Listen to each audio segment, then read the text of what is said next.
महिन्याभरामध्ये आपलं लेक्चर झालं नाहीये का? आय थिंक नाही झालं. कारण माझ्या दुसऱ्या 2 एक्सेल आहेत माझ्याकडे, 2ही एक्सेल मध्ये मला ते दिसत नाहीये. मागच्या वेळेला आपण काय केलं तुम्हाला मी सांगू का? त्या शेड्यूल प्रमाणे मागच्या वेळेला बायोलॉजीचा आपला पोल्युशन धडा आपण संपवलाय. Yes ma'am. बरोबर. म्हणजे पोल्युशनचा पुढचा आपल्याला आता करायचा आहे. चला आपण बघू आपल्या पोल्युशन आपलं कम्प्लीट आहे, त्याच्या बाबतीत आपल्या सगळ्यांचं एकमत आहे. आता चला इकडे बघा, इनसाइड द आयटम आपलं केमिस्ट्रीचं आहे, ते आपण नंतर बघू. पोल्युशन आपलं जर संपलं आहे तर पुढचा लेसन आहे आपलं डिझास्टर मॅनेजमेंट, जो आपण आज सुरू करायचा आहे. मी तोच विचार करते डिझास्टर मॅनेजमेंट आपण सुरू करूया, पण हा झालाय का नाही मला तुम्हाला ते शंका आली की म्हटलं बहुतेक हा आपला अजून सुरू नाही झाला. कारण मग आता बघा आत्ताच्या परीक्षेला मला असं वाटतं तुम्हाला एकूण 9 धडे आहेत का फक्त? Yes ma'am. 10 पासून बरोबर. तर आता हा आपला बरोबर हा आता आपला बायोचा धडा सुरू होईल. अरे परवाच्या दिवशी आपण जेव्हा आपण मेटल्स नॉन मेटल्स केले नाही रे, ठीक आहे. बघा आपला इनसाइड द आयटम झालाय, हेल्थ डिसीज झालाय बायोचा, त्याच्यानंतर तुमचं लिव्हिंग वर्ल्ड आधीच झालं होतं, पहिला धडा तुमचा आधी झाला होता right.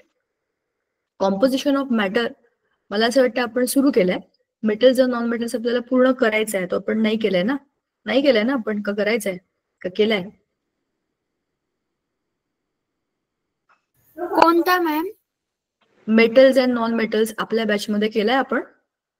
No ma'am. No ma'am नाही हा धडा आपल्याला पूर्ण करायचा आहे. कॉम्पोजिशन ऑफ मॅटर मला असं वाटतं आपण सुरू केलाय, तो धडा थोडा बाकी आहे. कॉम्पोजिशन ऑफ मॅटर ओके नाही, तर सॉलिड लिक्विड गॅस, मग नंतर मेटल्स नॉन मेटल्स मेटलॉइड्स, असं क्लासिफिकेशन ऑफ मॅटर आपण करू शकतो हे बोललो होतो आपण. तर तो पण खूप छान धडा आहे, सोपा धडा आहे, आणि तो पण 2 लेक्चर मध्ये आपला होईल. त्याची सुरुवात झाली असेल तर पुढच्या लेक्चरला आपण तो रिवाइज करू. ते केमिस्ट्री झालं. आता बायोचे आपले 2 धडे झालेले आहेत, एक हेल्थ अँड डिसीज, दुसरा जो आहे तो आहे पोल्युशन, तो आपला संपला. आज आपण तिसरा धडा बायोचा करणार आहे, डिझास्टर मॅनेजमेंट. ठीक आहे, इथपर्यंत गोष्ट क्लिअर आहे, आपण सगळे या बाबतीत सहमत आहोत हो की नाही?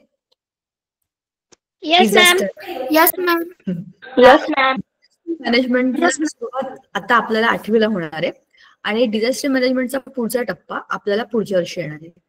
कुठे गेलं डिझास्टर मॅनेजमेंट?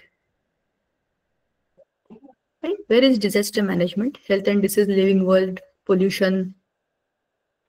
ठीक आहे, बहुतेक ह्याच्यात नाही येते. Not a problem. We will see that from the textbook. Disaster या शब्दाचा अर्थ काय? डिझास्टर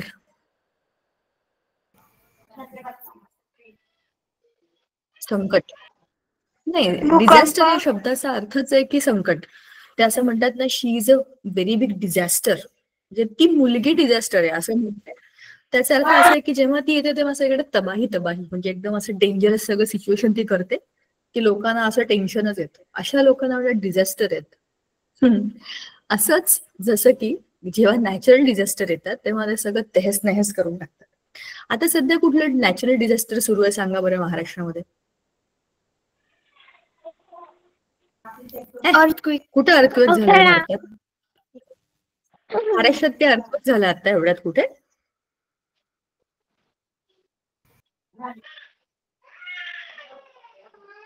अरे पाऊस आपल्याकडे काही काही जिल्ह्यांमध्ये किती पाऊस पडला तुम्हाला माहिती ना? बीड जिल्ह्यामध्ये आणि मराठवाड्याच्या काही जिल्ह्यांमध्ये इतका पाऊस पडलाय की सगळं त्यांचं शेतातलं वाहून गेलंय. अरे कालच मी एक फोटो बघितला माहितीये का, इतका डेंजरस फोटो होता. घर, त्याच्या बाजूला शेत, आणि त्या पूर्ण घराच्या बाहेर सगळं पाणी, आणि तो शेतकरी तिकडनं बाहेर येतोय आणि त्याचे पाय पूर्ण पाण्यामध्ये बुडलेले आहेत आणि त्याच्यातनं कांदे तरंगतायत. म्हणजे तुम्हाला समजलं का? सगळ्याचं सगळं पीक कांद्याचं वाहून गेलं किंवा ओलं झालं किंवा खराब झालं. डेंजरस ना? हे काय आहे? नॅचरल डिझास्टर म्हणजे काय आहे? नैसर्गिक आपदा किंवा नैसर्गिक विपत्ती, आपत्ती, म्हणजे अशा गोष्टी ज्या आपल्या हातात नाही, दिस आर डिझास्टर्स. ह्या काय काय असतात आपण आधी एकदा ओव्हरव्ह्यू बघू. धड्यामध्ये काय काय आपल्याला सांगितलंय. पहिलं दिलेलं आहे अर्थक्वेक. अर्थक्वेक म्हणजे भूकंप, ते तुम्ही मला बरोबर सांगितलं. दुसरं काय आहे? दुसरं आहे अर्थक्वेक झालं काय करायचं हे पण सगळं बरं का. दुसरं आहे फायर म्हणजे आग लागणे. बरोबर, एखाद्या ठिकाणी आग लागणे त्याच्यामुळे त्याला फायर ऍज अन इमर्जन्सी म्हणून बघतो आपण. तर अशा वेळेला काय करावं, कोणत्या कोणत्या गोष्टीमुळे कशा कशा आगी लागतात त्या विझवण्याकरता काय करायला पाहिजे, फर्स्ट एड मध्ये काय करायला पाहिजे. सगळ्याच प्रकारच्या आगींमध्ये जर कोणाला काही जखम झाली तर पाणी ओतायचं नसतं, हे आपल्याला माहिती असायला पाहिजे. हे 2च डिझास्टर्स आहेत आपल्याला, किती सोपे. आता आपण एक एक करून समजून घेऊया. तिसरं दिलेलं नाहीये त्यांनी, पूर किंवा दुष्काळ. हे नॅचरल डिझास्टर बद्दल दिलेलं नाहीये, एकदम सोपे 2. सोपे म्हणजे त्यातलं चित्र बघून आपल्याला समजतं ना काय करायचंय. ते 2 सोपे आपल्याला दिलेले आहेत. आपण त्यांचा आता अभ्यास करू. आपण टेक्स्टबुकच रेफर करणार आहे बघा. डिझास्टर म्हणजे काय, तर disaster can be any natural और अनप्लॅन्ड डिफिकल्ट सिच्युएशन. त्याला आपण असं सोप्या शब्दामध्ये सांगू शकतो, जी नॅचरल आहे, अनप्लॅन्ड आहे, पण खूप डिफिकल्ट सिच्युएशन आहे की त्याच्यात आपण सर्व्हाइव्ह नाही करू शकत. For example earthquake. Sudden vibrations on the earth and shaking of the earth surface or ground is called as earthquake. Earthquake मध्ये काय होतं, सडन अचानक तुम्ही झोपल्या रात्री आणि असं एकदम हल्लं सगळं, आपण खडबडून जागे होतो, काय झालं काय झालं. आधी असं वाटतं स्वप्न पडलं की काय, पण ते स्वप्न नसतं, ते काहीतरी वेगळंच झालेलं असतं. तर त्याला आपण जनरली काय म्हणतो, अर्थक्वेक. आणि आपल्या महाराष्ट्रामध्ये असे खूप सारे भूकंप ना रात्रीच्या वेळेला झालेत. एक खिल्लारीचा खूप मोठा भूकंप, लोक सगळी झोपली होती आणि रात्रीच्या वेळेला एवढा भयंकर भूकंप झाला की अख्खं गावच्या गाव गायब झालं. म्हणजे खाली जमीनदोस्त, घरं बिरं सगळं त्याच्या खाली. मग सकाळी उठून परिस्थिती बघून, मग तिथे अजून पण तुम्ही बघितलं ना, त्या बाजूला तुम्ही गेलात ना खिल्लारीच्या आजूबाजूला, तर भूकंपग्रस्त घरं म्हणून काही घरं आहेत, म्हणजे त्यांना त्या जमिनी दिल्या गेल्या, तिथल्या लोकांना पुनर्वसन करण्याकरता मदत केली गेली. हे आपल्याकडे म्हणजे आपलं सरकार हे काम करतच. कुठल्याही नैसर्गिक संपत्तीमध्ये जिथे नागरिक अडकलेले आहेत ना, त्यांना मदत करण्याचं खूप मोठं काम आपल्याकडे. तुम्ही जनरल बघितलंय का, न्यूज मध्ये पण येतं बघा की तिकडे उत्तराखंडला खूप पूर परिस्थिती आहे, लोकांच्या घरामध्ये पाणी शिरलंय, त्यांना खाण्यापिण्याकरता काही नाही, कपडे नाही, तर तुम्ही दान करा. बरोबर, आपण असं अनेक ठिकाणी बघतो आणि अनेक ठिकाणी दान पण करतो. आपल्याकडे असलेले एक्स्ट्रा कपडे, चादरी, पांघरुणं, खाली टाकायच्या चटया, ह्या सगळ्या गोष्टी लागतात ना त्यांना. त्यांच्या घरातलं सगळं वाहून गेलं असेल तर ते बिचारे कसं सर्व्हाइव्ह करणार आहेत, हो की नाही. तर असं जिथे होतं तिथे लोकांना पुनर्व्यवस्थापन त्यांचं करणं, त्यांना पुन्हा त्यांच्या जागेवर आणून बसवणं, हा खूप मोठा आणि खरं तर सगळ्यात मोठा वेळ घेणारा असा एक प्रकार असतो. पण ठीक आहे, हा नंतरचा मुद्दा आहे. आधी तर अर्थक्वेक म्हणजे काय, तर sudden vibrations on earth and shaking of the earth surface. पृथ्वीचा जो पृष्ठभाग आहे, अर्थ सरफेस, त्याला आपण अर्थ क्रस्ट म्हणतो, तो शेक होतो आणि त्याच्यामुळे जे काही व्हायब्रेशन्स होतात त्याच्यामुळे सगळं हालायला लागतं. These cause seismic waves leading to movements of the Earth's surface like tremors, shaking, or it goes up and down. म्हणजे काय, जसं की 2 एकमेकांवरती बाजूबाजूला ठेवलेल्या तुकड्यांना असं असं घासलं किंवा वर खाली केलं, बघा बाजूबाजूला घासलं ना तरी पण घर्षण होतं आणि वस्तू हलतात. पृथ्वीचा पृष्ठभाग अनेक छोट्या छोट्या तुकड्यांनी बनलेला आहे, बरोबर. तर पृथ्वीच्या खालच्या बाजूला असे खूप सारे तरंग निर्माण होत असतात, कारण आतमध्ये खूप काही काही खदखदत आहे. पृथ्वीच्या कोरमध्ये, अर्थच्या कोरमध्ये काय आहे, लावा. म्हणजे आपली पृथ्वी जी आहे ना, ती जेव्हा बनली तेव्हा लावा सारखीच होती, खूप गरम तापलेली. जशी जशी हजारो वर्ष गेली तशी तशी ही पृथ्वी शांत होत गेली, गार होत गेली, बरोबर. गोल गोल गोल गोल हे गॅसेसचे जे सगळे बॉल्स आहेत, सगळी आपली जी सोलार सिस्टीम आहे, हे पूर्वी सगळे सन पासून निघालेले, असं म्हणतात की सन पासून सगळे हे प्लॅनेट्स बाहेर पडले and this all where balls of gases. आणि हळूहळू as and how the time went this started cooling. ते असे गोल गोल गोल गोल गोल गोल फिरता फिरता फिरता त्यांनी बाहेर स्वतःची हीट लिबरेट करायला सुरुवात केली and slowly and gradually they turn into the solid states. पहिले 2-3 जे आहेत ते जरा गरम आहेत because they are still nearer to the sun. Third earth is very fortunate. आपल्याकडे ऊन पण आहेत, आपल्याकडे उन्हाळी पण आहेत, आपल्याकडे बर्फ पण आहे, आपल्याकडे पाणी पण आहे, जमीन पण आहे, सगळं आहे. So earth is a living planet. पण अर्थच्या पुढचे दे आर स्टील मुव्हिंग, त्यांच्यामध्ये एवढी उष्णता आहे. मंगळ तुम्हाला माहिती आहे ना, लाल तापलेला ग्रह आहे. Saturn is a ball of gases. तसे सगळेच्या सगळे जे आपली प्लॅनेटरी सिस्टीम आहे, एव्हरी प्लॅनेट इज डिफरंट. मागचे 2 तर बर्फाचेच गोळे आहेत, तिथे तर सूर्याच्या प्रकाशात जात नाही, तिथे भयंकर बर्फ आहे. सांगायचा मुद्दा असा की आपल्या ह्या सगळ्या प्लॅनेटरी सिस्टीम मधले सगळे जे प्लॅनेट्स आहेत त्यांच्या मध्ये आणि त्यांच्या आजूबाजूला there is some more other kind of motion. अर्थच्या मध्ये अजून पण त्या लावामध्ये ती गरमी आहे. जे जे काही लावामधनं बाहेर येतं ते किती गरम तापलेलं असं, त्याच्या वाफा असतात, त्याला भरपूर दिवस लागतात गार व्हायला आणि त्याचे दगड बनायला, बरोबर ना. पण हे आतमध्ये जे काही खदखद खदखद खदखद सुरू आहे ना, त्याच्यामुळे काही गॅसेस निर्माण होतात, त्याच्यामुळे हालचाली होतात आणि जेव्हा त्याचा उद्रेक व्हायची वेळ येते तेव्हा ते फोडून सगळं वरती येतं, बरोबर. सो अर्थक्वेक म्हणजे नुसते झटके बसणं आणि भूकंप त्याच्यामधनं ते लावा बाहेर येणं हे तर त्याच्या दुसरी स्टेप आहे, बरोबर. भूकंप म्हणजे अर्थक्वेक, अर्थ हलणं, शेक करणं, ठीक आहे. The shocks and waves formed in the interior of the earth spread on the surface in all direction. बघा इथे चित्रामध्ये दाखवलंय, एका ठिकाणी त्याचं एपिसेंटर असतं. एपिसेंटर म्हणजे स्टार्टिंग पॉइंट, जिथून आता इथून ह्याच्या खालच्या एकदम पॉइंटवरती काहीतरी एकदम जोरदार ऍक्टिव्हिटी सुरू आहे अर्थमध्ये, तर तिथून एखादा स्ट्रोक असा जातो सुप्पकनवरती, तो असतो एपिसेंटर.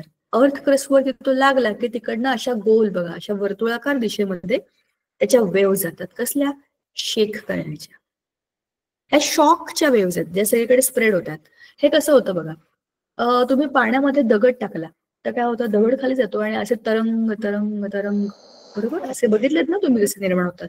सेम तसंच खालून वरच्या बाजूला समटाईम सव्वाट, खालून वर, हो सव्वाट, खालून वरती जेव्हा असा सुप्पकन जो बाण सारखा म्हणतो ना आपण, म्हणजे एक स्ट्रोक जातो, असा एक झटका, त्याच्यामुळे गोल गोल गोल गोल असं ते वाढत जातं. ते काय आहे? शॉक्स आहेत, ते धक्के धक्के धक्के धक्के. खालून मिळालेला धक्का आहे तो वरती जातो आणि तो सगळीकडे पसरतो, बरोबर. The central point of the earthquake is the point above the epicentre on the earth surface. एपिसेंटरच्या वरचा तो पॉइंट असतो जिकडनं हे सगळे धक्के सुरू होतात. Strong convulse or waves at first reach to the epicentre, therefore major loss occurs near that area. हा एपिसेंटर म्हणजे काय आहे? जिथून धक्का सुरू झाला असा पॉइंट आहे. इथेच धक्का सुरू झालाय ना, मग इथे खूप मोठा लॉस होतो, कारण इथेच सगळ्यात मोठी पडझड होते. इथे पटकन खालूनच जो धक्का बसणार आहे ना तो तिथूनच बसणार आहे. तर ज्या ठिकाणी धक्क्याची सुरुवात होते तिथे सगळ्यात जास्त नुकसान होतं. नंतर ती वेव पसरत पसरत जाते, जसं जसं बुडाते तशी तशी ती शांत शांत शांत होत जाते आणि मग नंतर विरून जाते. पण त्या दरम्यानच्या काळामध्ये ते जिकडे जिकडे तिकडे नुकसान करते. जितक्या जोरात ती बसेल तितक्या जोरात नुकसान होतं आणि जिथे सुरुवात होते तिथे तर भयंकर नुकसान होतं, बरोबर. Shocks occur due to an earthquake can be mild or intensified म्हणजे अॅक्यूट. जे काही शॉक या अर्थक्वेकमुळे लागतात ते एकतर नाजूक असतात, हलके असतात किंवा एकदम भयंकर मोठे. ऑन द अर्थ mild earthquakes occur on the larger number than the intensified or runners. अर्थ वरती जे असतात ते माइल्ड अर्थक्वेक जास्त होतात, ठीक आहे. एखाद्या ठिकाणी जोरात धक्का बसणं आणि खूप मोठा भूकंप होणं हे फार कमी वेळा होतं सहसा. अर्थच्या क्रस्ट वरतीचे जे ते सगळे माइल्ड असतात, धक्का बसतो, थोडं शेक होतं आणि नॉर्मल होतं, ठीक आहे. Every day earthquakes are noticed at some or other places on the earth. पूर्ण पृथ्वीवरती कुठे ना कुठे भूकंपाचे धक्के जाणवतात. सो आपल्या घरामध्ये धक्का बसला नाही, आपल्या आजूबाजूला असं काही झालं नाही, याचा अर्थ असा नाही की सगळं जग शांत आहे. आपलं विश्व एवढूच आहे, आपलं काम एवढूच आहे, आपल्या जागा एवढ्याच जिकडे आपण फिरतो. पण पृथ्वी खूप मोठा, खूपच मोठा बॉल आहे आणि त्याच्यावर अनेक ठिकाणी अनेक गोष्टी सायमल्टेनियसली होत आहेत. पण मजा अशी आहे की आपल्याला माहित नाही दुसरीकडे काय चाललंय, बरोबर. आपल्या जिल्ह्यात खूप पाऊस पडलाय, दुसरीकडे पाऊस पडलाय की नाही हे आपल्याला माहित असतं जोपर्यंत आपण न्यूज बघत नाही. पण हे होत असतं अर्थवरती कुठे ना कुठे धक्के हे बसतातच. Every day earthquakes are noticed at some or other point on the earth. According to the observations of National Earthquakes Information Center, every year nearly 12,400 to 14,000 earthquakes occur on the earth. एका वर्षामध्ये जवळपास 12,000 ते 14,000 एवढे earthquake होतात. From this it is notice that earth is continuously vibrating. जे आपण म्हणालो की अर्थच्या मध्ये धड धड धड धड धड धड सुरू आहे, ते प्रूफ आहे त्याचं की वर्षभरात दिवस किती असतात? 365 किंवा 66 मॅक्झिमम, बरोबर? एवढेच दिवस असतात. आणि धक्के किती आहेत? चला आपण एव्हरेज घेऊया 13,000. 12 पण नाही, 14 पण नाही, आपण 13,000 धक्के घेऊया.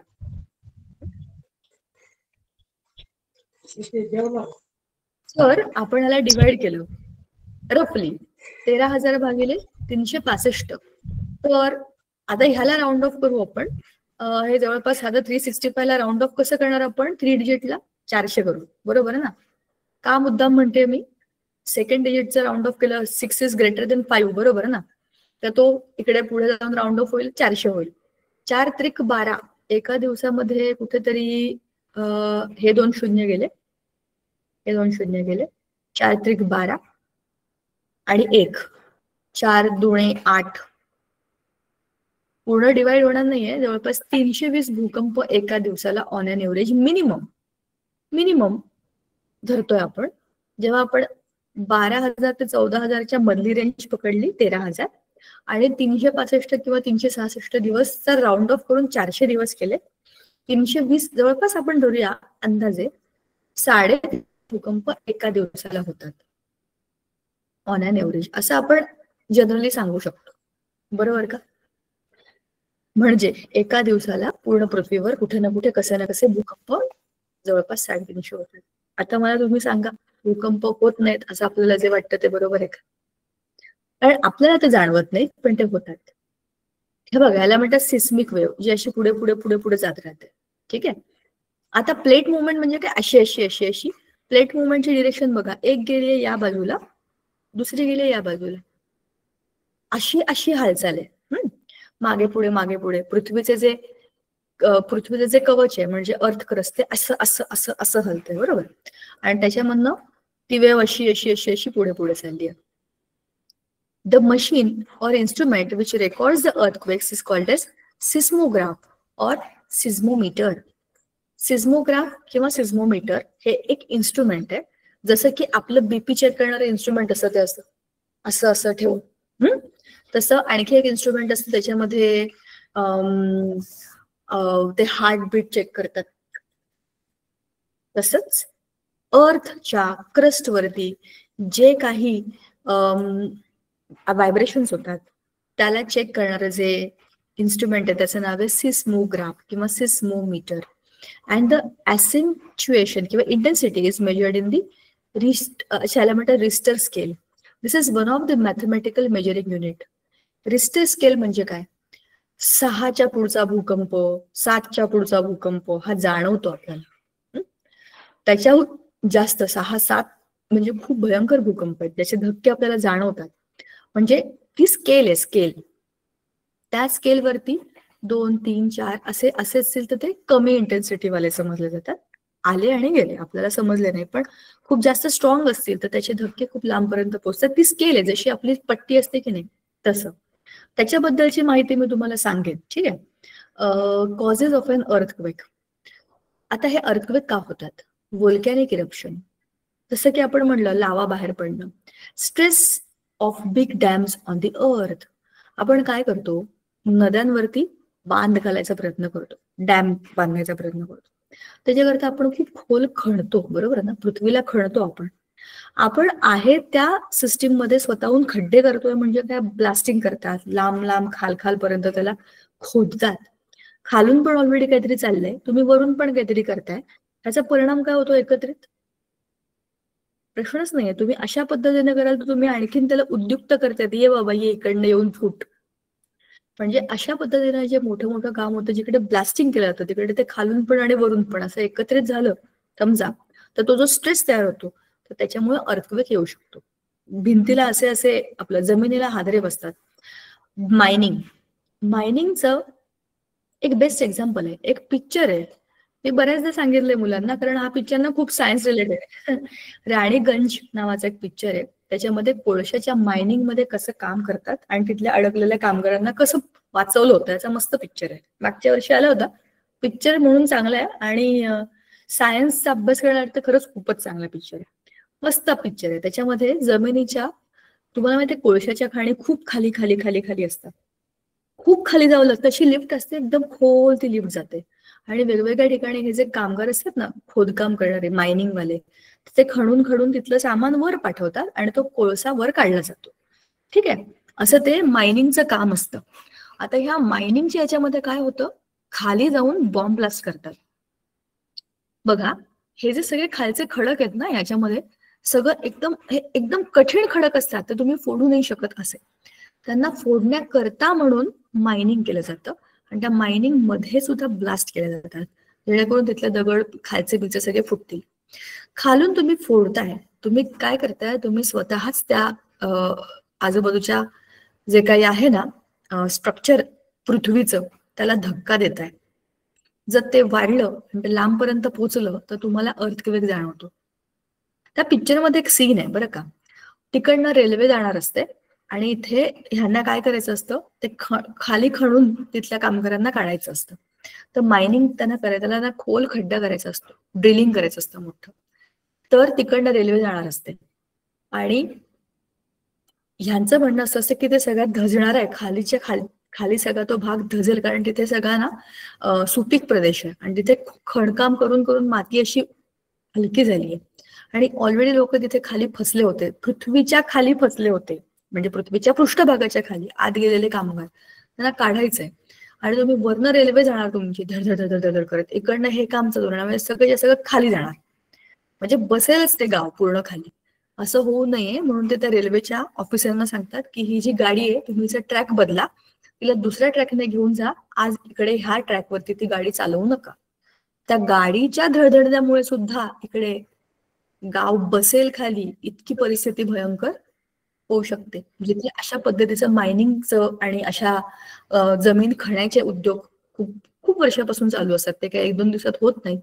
असा डॅमेज करणं किती मोठी गोष्ट आहे तुम्हाला माहितीये का?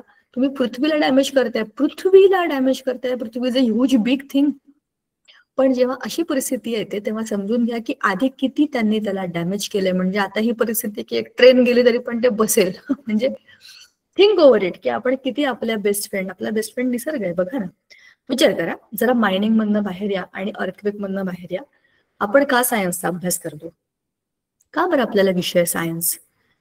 सायन्स तुमच्या पुस्तकामध्ये तुम्ही आतापर्यंत 5वी 6वी 7वीला पर्यावरण अभ्यास म्हणून त्याचा अभ्यास केला, सामान्य विज्ञान म्हणून आपण त्याचा अभ्यास करतोय. कुठल्याही धडा तुम्ही उडून बघा, कुठल्याही वर्षीच्या 10वी पर्यंतचे तुम्ही सगळे धडे बघा, प्रत्येक धड्यामध्ये तुम्हाला अशी माहिती दिली आहे की तुमच्या आयुष्याला ती उपयोगी पडेल. या धड्यामध्ये कुठेही अर्थक्वेक झालं तर काय करावं याचं बेसिक ज्ञान तुम्हाला व्हावं म्हणून हा धडा दिलाय, बरोबर. पण एक गोष्ट तुम्ही नोटीस केली आहे का, कुठलीही गोष्ट तुमच्या आजूबाजूला जी आहे ती तुम्हाला निसर्गातनं मिळते. तुमचे कपडे, तुमचं अभ्यासाचं सामान, तुम्ही जिथून ऑक्सिजन घेता, ती हवा, ते पाणी, सगळं सगळं सगळं, अन्न, वस्त्र, निवारा, वायफाय, इंटरनेट, सगळं, टीव्ही, मोबाईल, सगळ्याची सुरुवातच निसर्गातनं होते, बरोबर ना. आणि त्या निसर्गाला आपण फक्त खराब करत चाललोय, फक्त घेतोय त्याच्याकडनं आपण. तर कधी ना कधी तो आपल्याला धक्का देणारच ना. अर्थक्वेक होणं ही अतिशय नॅचरल प्रोसेस आहे, पण त्याच्यामध्ये ह्युमन ऍक्टिव्हिटीजचा इम्पॅक्ट कसा होतो बघा ना. ह्या सगळ्या गोष्टी ज्या आहेत, व्होल्केनिक इरप्शन आपल्या हातात नाहीये.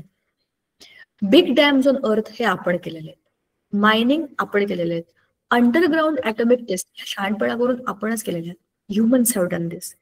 पृथ्वीच्या खाली जाऊन ऍटॉमिक टेस्ट करायच्या. ऍटॉमिक टेस्ट म्हणजे काय? ऍटम बॉम्ब ब्लास्ट करायचं असेल तर हाऊ आर ते वर्किंग. प्रत्येक देशाला स्वतःचं सार्वभौमत्व वाचवण्याकरता, म्हणजे स्वातंत्र्य टिकवण्याकरता युद्धामध्ये तयार राहायला पाहिजे, अशी परिस्थिती पाहिजे. आपण बघितलं ना, ऑपरेशन सिंदूर मध्ये आपल्याकडे सगळं होतं म्हणून आपण इतरांना सांगितलं की आमच्या वाट्याला येऊ नका तुम्ही, बरोबर की नाही. हे करण्याकरता प्रत्येक देश आपापल्या म्हणजे काय म्हणतात, शस्त्र साधनं यांनी सज्ज होण्याचा प्रयत्न करत असतो. आणि ऍटॉमिक वॉर हा ऑलरेडी झालेला आहे. म्हणजे सेकंड वर्ल्ड वॉर मध्ये जपान मधल्या 2 देशांमध्ये ॲटम बॉम्ब टाकले होते, हिरोशिमा नागासाकी. अजूनपर्यंत तिथल्या त्या 2 शहरांवरच्या, खूप मोठी शहर होती, त्या 2 शहरांमधले डॅमेजेस अजून पण दिसतात, कारण ते ॲटम बॉम्ब होते. ठीक आहे ना, न्यूक्लिअर बॉम्ब्स होते. हे दिवाळीतले ॲटम बॉम्ब नाही, लक्ष्मी बॉम्ब, ते खरे खरे ॲटम बॉम्ब्स होते. सो ते खूप जास्त इम्पॅक्ट करतात आणि त्याचं खूप भयंकर नुकसान होतं. तर अशा गोष्टींची टेस्ट करायची असेल तुम्हाला, समजा तुम्ही देशाचे पंतप्रधान आहात आणि तुम्हाला सांगितलं की देशाच्या सुरक्षेकरता तुम्हाला शस्त्र बनवायचे आहेत, दुसरा देश तुमच्यावरती ॲटम बॉम्ब टाकणार आहे, तर तो ॲटम बॉम्ब टाकेल तर तुम्ही काय त्यांच्याकडे ते आपले बलून टाकाल, आपण ते रंगपंचमीला फेकतो तसे? त्यांच्याकडे जी शस्त्र आहे तुमच्याकडे पण ती शस्त्र असायला पाहिजे ना. समोरचा तुमच्याकडे तलवार घेऊन आला, मारामारी करायला, तुम्ही काय काठी घेऊन जाणार का तिकडे? त्याच्याकडे जे शस्त्र तुमच्याकडे पण ते शस्त्र पाहिजे, तर ते बनवावं लागतं, डेव्हलप करावं लागतं, टेस्ट करावं लागतं. नाहीतर त्यांच्या देशात टाकेपर्यंत आपल्या देशातच उडताना पडेल आणि इथेच मरू आपण, असा उपयोग नाही ना. त्याचं टेस्टिंग करतात आणि ते अंडरग्राऊंड टेस्टिंग होतं. कोणाला कळलं नाही पाहिजे दुसऱ्या देशातल्या लोकांना आपण काय करतोय, किंवा बाकीच्या आपल्या देशातल्या मूर्खांना कळलं नाही पाहिजे की आपण काय करतोय. बाहेरचे शत्रू तरी आपण युद्ध करून हरवू शकतो, आपल्या देशातल्या मूर्खांचं काय करणार आपण? त्यांना देशाबद्दलच काही वाटत नाही आणि स्वतःबद्दलही काही वाटत नाही, अशा लोकांना तुम्ही नाही सुधरू शकत. पण ह्याचा सगळ्याचा परिणाम एकत्रितपणे आपल्या सुरक्षेवरती येतो ना. म्हणून सांगायचा मुद्दा, प्रत्येक देश अशा वेगवेगळ्या टेस्ट करत असतो आणि प्रत्येक वेळेला ह्या काही सुरक्षेकरता म्हणून नाही, काही वेळेला त्याच्यातनं काही टेस्ट करून काही नवीन औषधं, काही नवीन रिसर्च केले जातात. सगळंच काय एकमेकांना मारामारी करण्याकरता नसतं, काही प्युअर सायन्सचे पण एक्सपेरिमेंट असतात. ॲटॉमिक स्ट्रक्चर शिकून घ्यायचे, समजून घ्यायचे, काहीतरी त्याच्या मागे कारण असतं आणि त्याच्याकरता या टेस्ट केल्या जातात. पण त्या अंडरग्राऊंड केल्या तर तुम्ही काय करताय, शेवटी जमिनीच्या खाली तुम्ही काहीतरी नेऊन फोडताय. याचा अर्थ असा आहे की तुम्ही ते व्हायब्रेट करताय आणि मग ते क्रस्ट व्हायब्रेट होणार नाही तर काय होणार आहे? तेच होणार ना, भूकंपाचे धक्के. Water percolates through the cracks of the earth due to tremendous heat. The water converts into steam. The steam formed tries to come out from the lucid earth surface, causing earthquake. हे एक वेगळंच कारण आहे बघा. Water percolates through the cracks of the earth. आपल्या पृथ्वीच्या पृष्ठभागाला तुम्ही जर असं लांबून असं थर्ड पर्सन असं बघितलं तर बरेच खड्डे आहेत. दगडांमध्ये, शिळांमध्ये अशा कपारी असतात, बरोबर. तिकडनं पाणी, पावसाचं पाणी झिरपून झिरपून झिरपून झिरपून जमिनीच्या खाली खाली खाली खाली जातं. पण हे कधी होतं? पावसाळ्यामध्ये. पावसाळ्यामध्ये सगळं पाणी आत गेलं, तिथं अडकलं की सुरू होतो उन्हाळा. आता ऑक्टोबर ऍक्च्युली ऑक्टोबर येईल आता, मग बघा कसा उन्हाळा लागेल. आता तर पाऊस परत चाललाय. ज्या दिवशी पाऊस पडत नाही त्या दिवशी तुम्ही बघा कसं कडक ऊन पडतं. आता उन्हाळा सुरू होईल, त्याला ऑक्टोबर हिट म्हणतात. हा मोठा उन्हाळा नाही, पण चांगला छोटा जबरदस्त उन्हाळा असतो हा. याच्यामध्ये परत उष्णता वाढते, मग परत थंडी येते आणि मग उन्हाळा येतो, कडक उन्हाळा. चांगले 3-4 महिने आपल्याला सोलून काढतो. सांगायचा मुद्दा असा, या उष्णतेमुळे काय होतं की जमिनीच्या खाली जे पाणी गेलंय आता त्याची वाफ होते. पण ही वाफ बाहेर कुठून पडणार? कपारीमधून गेलेलं पाणी तेवढ्याच भागातनं, वाफेतनं बाहेर येऊ शकत नाही. खाली पाणीच पाणी आहे, त्याची वाफच वाफ झालेली आहे आणि त्याला बाहेर पडायचंय. पण वरती तर पृथ्वी आहे, म्हणजे पृथ्वीचा पृष्ठभाग आहे, जाणार कुठून? मग त्या उष्णतेमुळे खालच्या खाली असं एक प्रकारचं अस्वस्थता निर्माण होते आणि त्याच्यामुळे पण धक्के बसतील अशी परिस्थिती येते. आता याचे परिणाम काय? Loss of human बिंग्स, wild animals and pets. Obviously ना, भूकंपाचा धक्का बसला, बिल्डिंग पडली किंवा एखादं घर पडलं किंवा काही स्ट्रक्चर असू शकतं, तर ते पडलं तर काय होतं? जीवितहानी होते, वित्तहानी होते, पैशांचा लॉस होतोच की नाही, इकॉनॉमिक लॉस. वाईल्ड अॅनिमल, आपले जे काही पाळीव प्राणी असतात त्यांच्यावर परिणाम होतो. जे काही जंगली प्राणी असतात, बरोबर ना, कुठेही होऊ शकतो भूकंपाचा हा असा हादसा. तर तिथे पण जे काही प्राणी असतात, पाळीव, जंगली, ह्या सगळ्यांवरती त्याचा परिणाम होतो. Economic loss at large scale. खूप मोठ्या प्रमाणामध्ये पैसे आपले वाया जातात, आपली नैसर्गिक संसाधनं खराब होतात, पाण्याबिण्यामध्ये पडलं तर ते सगळं खराब होतं. Ecosystem destruction due to the loss of biodiversity. सगळं एकमेकांवर अवलंबून आहे, माहिती आहे ना. अन्न सकाळी जीवह जीवस्य जीवनम, एकाला दुसरा खातो, दुसऱ्याला तिसरा खातो, ते चालू राहतं. पण ह्याच्यामुळे काय होतं? काही जर तिथल्या प्रदेशातले लिव्हिंग थिंग्स जर डॅमेज झाले तर काय होणार, बाकी सगळ्यांवर त्याचा परिणाम होतो आणि सगळी लिंक डिस्टर्ब होते. Direction of flow of reverse streams changes. आपल्या नद्यांच्या किंवा पाण्याच्या प्रवाहांचे दिशा बदलून जातात. म्हणाल हे काय सांगताय, खरंच आहे. तुम्हाला माहितीये का, सरस्वती नदी पूर्वी तिचा प्रवाह होता म्हणजे आता लुप्त झालीये. कुठेतरी कुठपर्यंत तरी येते आणि नंतर गायबच होते. कुठे गेली ती? तिचा प्रवाह गायब झाला म्हणजे अंतर्गत प्रवाह झाला, जमिनीच्या आतून कुठेतरी ती गेली. आता असं का होतं? ह्या भूगर्भातल्या हालचालींमुळे वरती पण खूप बदल होतात. अचानक हादरे बसले, दगड इकडे तिकडे पडली तर जाणारा नदीचा प्रवाह दिशा बदलून गेल ना, बरोबर ना. ह्या राज्याला पाणी मिळत होतं, उद्या त्या राज्याला पाणी मिळेल. ह्यांचं नुकसान त्यांचा फायदा. Possibility of fire in cities increases. जर असं भूकंपाच्या धक्क्यामुळे काही बिल्डिंग पडल्या किंवा काही आग लागली कुठे आणि शहरांसारख्या ठिकाणी जातात तर ती आग पसरत पसरत पसरत खूप लांबपर्यंत जाते, बरोबर ना. शहरांमध्ये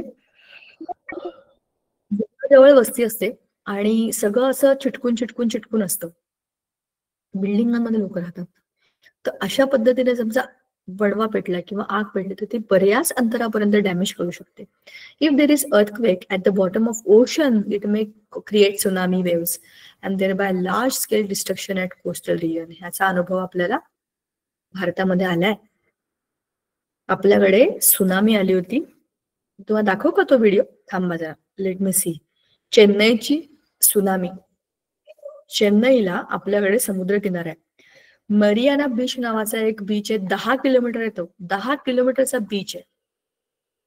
तर एवढ्या मोठ्या मोठ्या तिथे त्या सुनामीच्या लाटा, सुनामी वेव्स ऑफ चेन्नई टाकून बघते.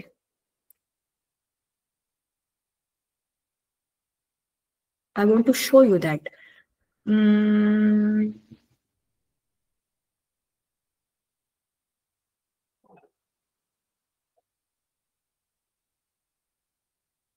कधी आला होता बरं हा भूकंप? हे तुम्ही शोधून काढा काय. 16 वर्षापूर्वी, 2004, Indian ocean tsunami. Wait let me share the screen, तुम्हाला सगळंच दिसेल.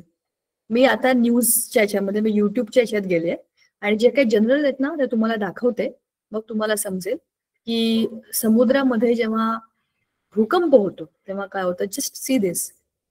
हे आपलं चेन्नईमध्ये तसं नाहीये, बट जस्ट सी. हे विशाखापट्टणमचं आहे.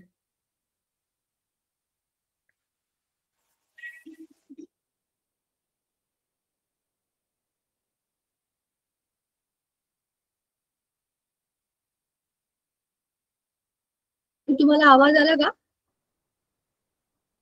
No ma'am. नाही. वेट, मी वेगळंच ते शेअर करते. मला वाटलंच की बहुतेक मी ते सिम्पल शेअर नाही केलं. Let me close my video to.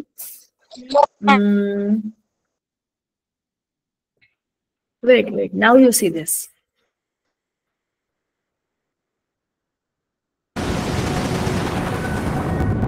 विझाग beach tsunami.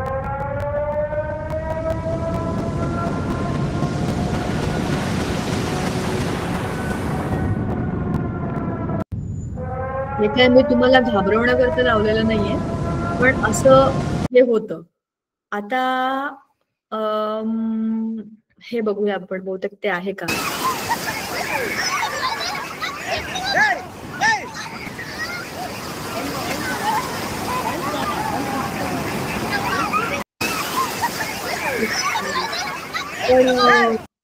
हाच तो बीच आहे. हे बघा, चेन्नई 2029. पुढचं आहे. दिस इज फ्युचर. बहुतेक AI जनरेटर असेल हे का.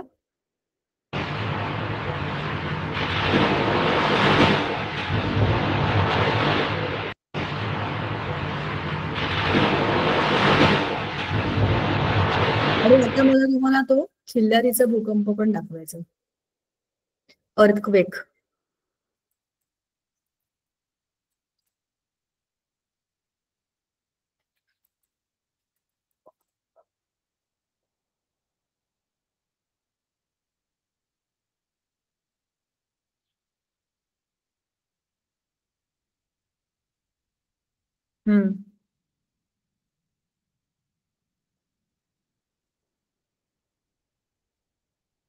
हेच आहे.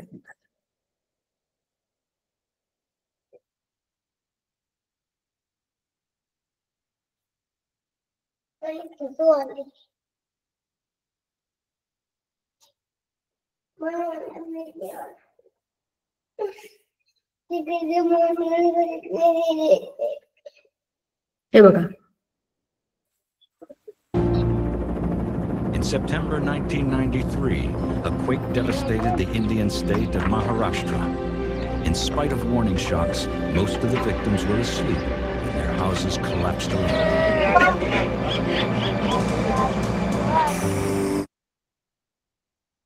डेंजरस होतं ना, नको बघायला. बघूनच कसं भीतीदायक वाटतं. पण हे सगळं झालंय आपल्या देशात,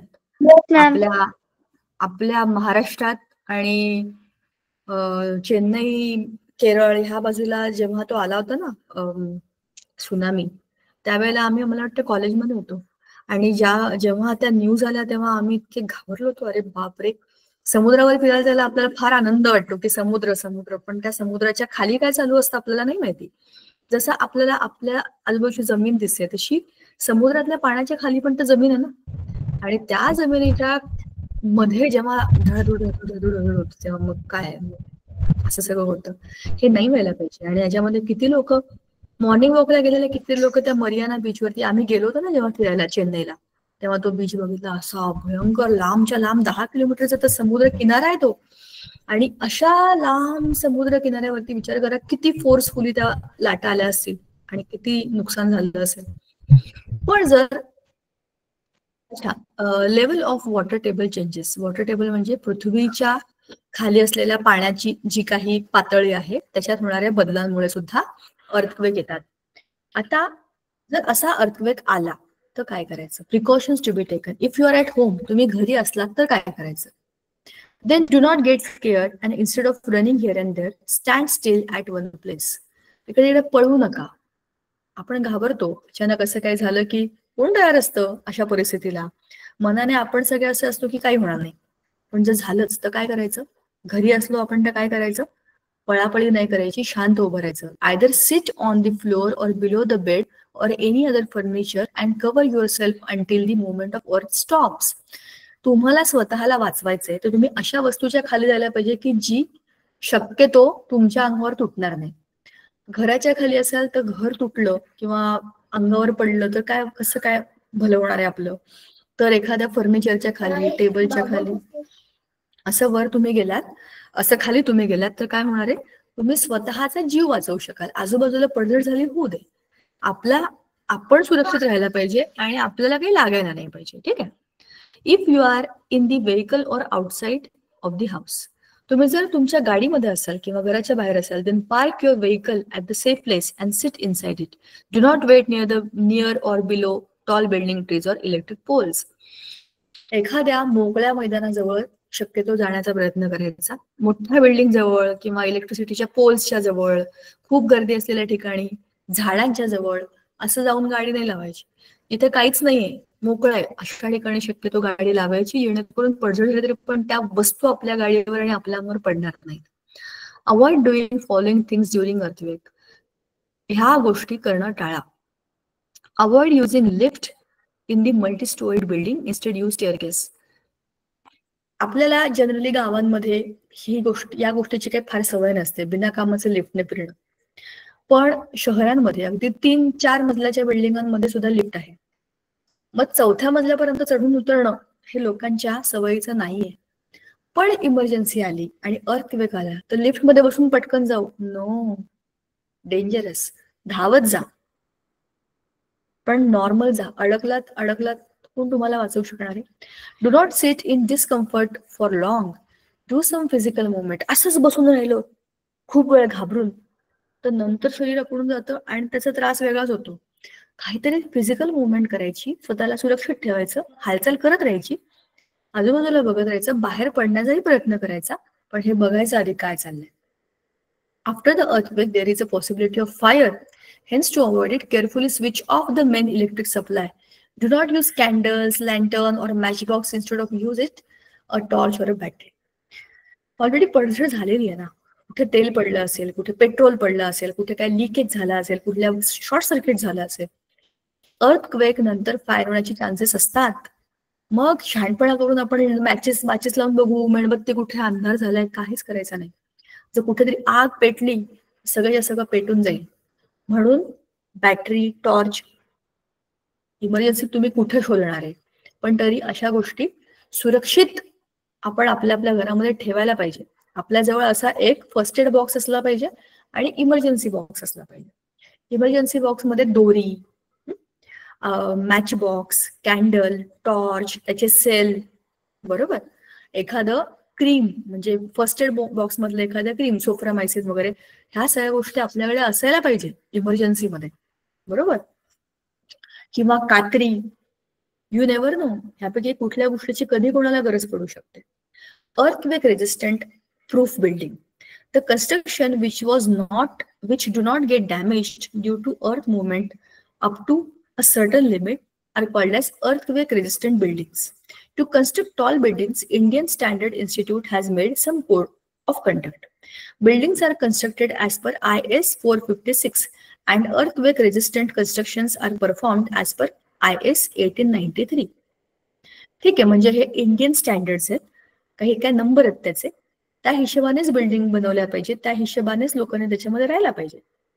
criteria for earthquake resistant design of structure and IS 13,920 म्हणजे ductile detailing of reinforced concrete structures subjected to seismic forces. म्हणजे भूकंपाचे धक्के लागले तरी पण बिल्डिंग नाही पडायला पाहिजे, अशा पद्धतीचं कन्स्ट्रक्शन करण्याची ही टेक्निक आहे. नाहीतर साधी घरं पडून जातील आणि बिल्डिंग तर किती लांबपर्यंत पडल्यावरती डिस्ट्रक्शन करतील, तसं होऊ नये म्हणून काय केलेलं आहे की असा एक ऍक्ट बनवला की एवढा तुमचा एरिया असेल तर तुम्ही एवढ्याच उंचीची बिल्डिंग बनवली पाहिजे, एवढ्याच मजल्याची बनवली पाहिजे, त्याचा एवढाच वजन बेअर करण्याची कॅपॅसिटी आहे. ह्याच्याकरताचे हे सगळे रूल्स असतात. जे फॉलो करतात ते करतात, जे फॉलो करत नाहीत ते करत नाहीत. पण आपल्या सगळ्यांना माहिती, आपल्या देशातलं ते ओपन ट्रूथ आहे. आणि ह्याचा सगळ्याचा परिणाम काय होतो, लोकांच्या जीवावर बेतते, बरोबर ना. कितीतरी बिल्डिंग अशा असतात की बांधल्या किंवा बांधतानाच पडतात. कोण जबाबदार असतं त्याला, त्याचा तर भूकंप नाहीये, पण त्याची कॅपॅसिटी किती आहे आणि त्याच्यामध्ये किती लोक राहू शकतात, ह्या सगळ्याचा विचार करायला पाहिजे. Advance technology is use for earthquake resistance construction. आणि अर्थक्वेक रेजिस्टंट बांधकाम करण्याचं एक टेक्नॉलॉजी डेव्हलप करून त्याच्याप्रमाणेच ते बांधकाम आता सगळीकडे केलं जातं. To get prior information about earthquake, modern equipments like laser ranging, very long baseline, Geiger counter, creep meter, strain meter, tide gauge, tilt meter, volumetric strain gauge etcetera are used. ह्या सगळ्या वेगवेगळ्या टेक्निक आहेत ज्या वेगवेगळ्या laboratories मध्ये check केल्या जातात. म्हणजे अर्थक्वेक रेजिस्टन्स आपल्याकडे किंवा अर्थक्वेकचं माहिती देणारं असं डिपार्टमेंट आणि त्याच्याबद्दलची माहिती, हे सगळे वेगवेगळे इन्स्ट्रुमेंट आहेत. बेसलाईन किती खोलपर्यंत, क्रिप मीटर, स्ट्रेन मीटर, टाईड, आपली समुद्राची लाट मोजमाप करण्याची, किती लांबून येते, किती स्पीडने येते, किती उंच गेली आहे, ह्या सगळ्याचं कुठेतरी काहीतरी मेजरमेंट. समुद्र सपाटीच्या जवळपास असे जनरली हे स्टेशन्स असतात जिकडे हे यांचं रेकॉर्डिंग करत राहतात. हा आहे आपला पहिला मुद्दा. आता जरा तुम्ही मला एका प्रश्नाचं उत्तर द्या, 2-3 मिनिटात आपण जरा चर्चा करूया या विषयावरती. तुम्हाला काय वाटतं? अरे कोणीतरी हँड रेस केलाय, दीपाली वाघ, काही बोलायचंय का तुम्हाला? No ma'am. ओके, आता 2-3 मिनिट उरलेले आहेत. आपण नवा जो मुद्दा आहे ना, फायर, तो पुढच्या वेळेला सुरू करूया. तुम्हाला हे तुम्ही सांगा की अशा पद्धतीने एखादा अर्थक्वेक होणं आणि त्याच्यामुळे आजूबाजूला काय काय परिणाम होतात त्याचा विचार करणं गरजेचं आहे का? Yes ma'am. Yes ma'am. काय होणार आहे? तुम्ही याचा अभ्यास करून तुम्ही तर कुठे जाणार नाहीये कोणाची मदत करायला, जाणार आहे? जाणार आहे मॅम. मॅम गरज पडली तर जाऊ. गरज पडली तर जाऊ. वा, काय वाक्य, चांगलं उत्तर आहे. हा, पण म्हणजे ह्याचा अर्थ तुम्हाला कळला का? हा धडा का बरं आपल्याला दिलाय? हा धडा आपल्याला प्रॅक्टिकल नॉलेज देतो की असं झालं तर काय करायचं. आता तुम्हाला होमवर्क काय आहे? होमवर्क वेगळा आहे. जसं तुम्ही आता तो किल्लारीच्या भूकंपाचा शॉर्ट बघितला, तसं तुम्ही ना त्याचा पूर्ण एक डिटेल्ड व्हिडिओ युट्यूबवर शोधा. का मी तुम्हाला सांगते, तुम्हाला खूप माहिती मिळेल. हा आपल्या महाराष्ट्रातला भूकंप आहे आणि खूप भयंकर भूकंप आहे. गणपतीच्या वेळेला झाला होता, गणेशोत्सव सुरू होता. मला खूप चांगलं लक्षात आहे, मी तेव्हा फार लहान होते आणि आम्ही पुण्याला गणपती बघायला, म्हणजे तेव्हा तेव्हा पुण्याला गेलो होतो. तर रात्रीच्या वेळेला पूर्ण फिरून गणपती बघतात. पुण्यात गणपती बघायचे म्हणजे रात्रभर फिरायचं सगळे ते, आणि तिथे सगळ्यांना लाईव्ह देखावे असतात. म्हणजे खरे खरे शिवाजी महाराज कोणते झालेलं असतं किंवा कोणीतरी खरे खरे मावळे, मग खरे खरे म्हणजे तिथलं लाइटिंग आणि खरे देखावे. मग त्याच्यामुळे तुम्ही खरा शेतकरी दाखवतात. सगळं जे काही असतं ना तिथलं, ते मागे पेंट करून असं कुठं नाही, लोक ते लाईव्ह करत असतात. असे देखावे पूर्वीपासून खूप प्रसिद्ध आहेत. तर ते बघायला आम्ही रात्रभर गणपती बघत बघत फिरत होतो. आणि त्यावेळेला इकडे खिल्लारीला भूकंप झाला होता आणि सकाळी सकाळी पेपरांमध्ये जी बातमी आली, शपथ सगळे आमच्या घरातले लोक पण असे शॉक होते, अरे बापरे केवढा भयंकर भूकंप झालाय. त्यावेळेला ती गोष्ट आम्हाला नाही कळली, आम्ही फार लहान होतो, किती 4-5 वर्षाचे मॅक्झिमम. पण आता मला तिथे त्या भूकंपाच्या याच्यात राहणाऱ्या ज्यांच्या लहानपणी आणि माझ्याच वयाच्या त्या ताई आहेत, त्या मला भेटल्या आणि आमच्या लहानपणी तो भूकंप झाला होता. म्हणलं तुम्हाला कसं माहिती? म्हणे माझ्याच गावात झाला होता. म्हणलं तुमचं घर तिकडे होतं आणि आमचं सगळं घर पडलं होतं आणि आम्ही त्याच्या खाली असे अडकलो होतो. मग नंतर लोकांनी येऊन आम्हाला काढलं. हा खरा खरा अनुभव जेव्हा मी ऐकला तेव्हा मला आठवलं की अरे बापरे, या किल्लारीच्या भूकंपाबद्दल आपण लहानपणी वाचलं होतं बाबांबरोबर पेपरमध्ये. पण जेव्हा असं कोणीतरी खरं खरं सांगतं तेव्हा खरंच भीती वाटते. मग त्या तेच म्हणाल्या की त्याच्यानंतर कितीतरी दिवस आम्ही कॅम्पमध्ये होतो. त्यांची घरं सगळी तुटलेली होती. गावातले सगळे लोक असे ऑलमोस्ट बेघर झाले होते, घरच नाही, राहणार कुठे. मग कॅम्पमध्ये त्यांची सगळ्यांची राहण्याची सोय केली होती. तिथे त्यांना खाण्यापिण्याची व्यवस्था, आंघोळ बिंघोळ करण्याची व्यवस्था, कारण ते त्यांचं घरच नाहीये ना. विचार करा ना किती भयंकर परिस्थिती असेल. तर तुम्ही अशा त्या भूकंपाची थोडीशी माहिती काढा स्वतःच्या माहितीसाठी, की हा कसा होता भूकंप, तुम्हाला माहिती असायला पाहिजे. आणखी कुठला असा भूकंप होता का भारतात झालेला, अशी सुद्धा माहिती काढा. पुढच्या वेळेला आपण याच्याबद्दल डिस्कशन करू. आणि काय नवीन समजतंय का ते बघ. धडा हा तर एक माध्यम आहे, ह्याच्या आजूबाजूला खूप गोष्टी आहेत, त्याचाही आपण अभ्यास करू शकतो. कारण की जसं मी तुम्हाला म्हटलं, हे धडा नुसतेच पाठ करून परीक्षेला जाऊन येण्यासारखे नाही आहेत. हे खऱ्या खऱ्या आयुष्यात घडलेल्या गोष्टी आहेत आणि या घडतात म्हणून आपल्याला दिलेल्या आहेत. कारण हे विज्ञान आहे. हे माहिती असलं पाहिजे तर आपण स्वतःचं आणि इतरांचं भलं करू शकतो. त्यात काय आहे, बाकीच्या विषयांसारखा हा विषय आला गेला, पास झालो, संपला, असं नाहीये.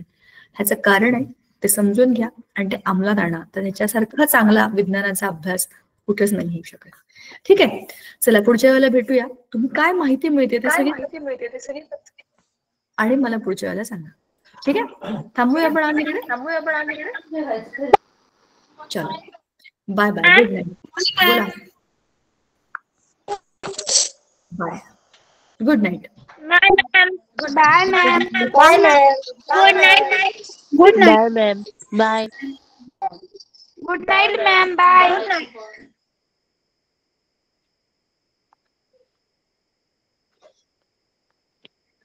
Good night, ma'am. Good night बाळांनो. मॅम ये रिकॉर्डिंग स्टॉप कीजिए प्लीज.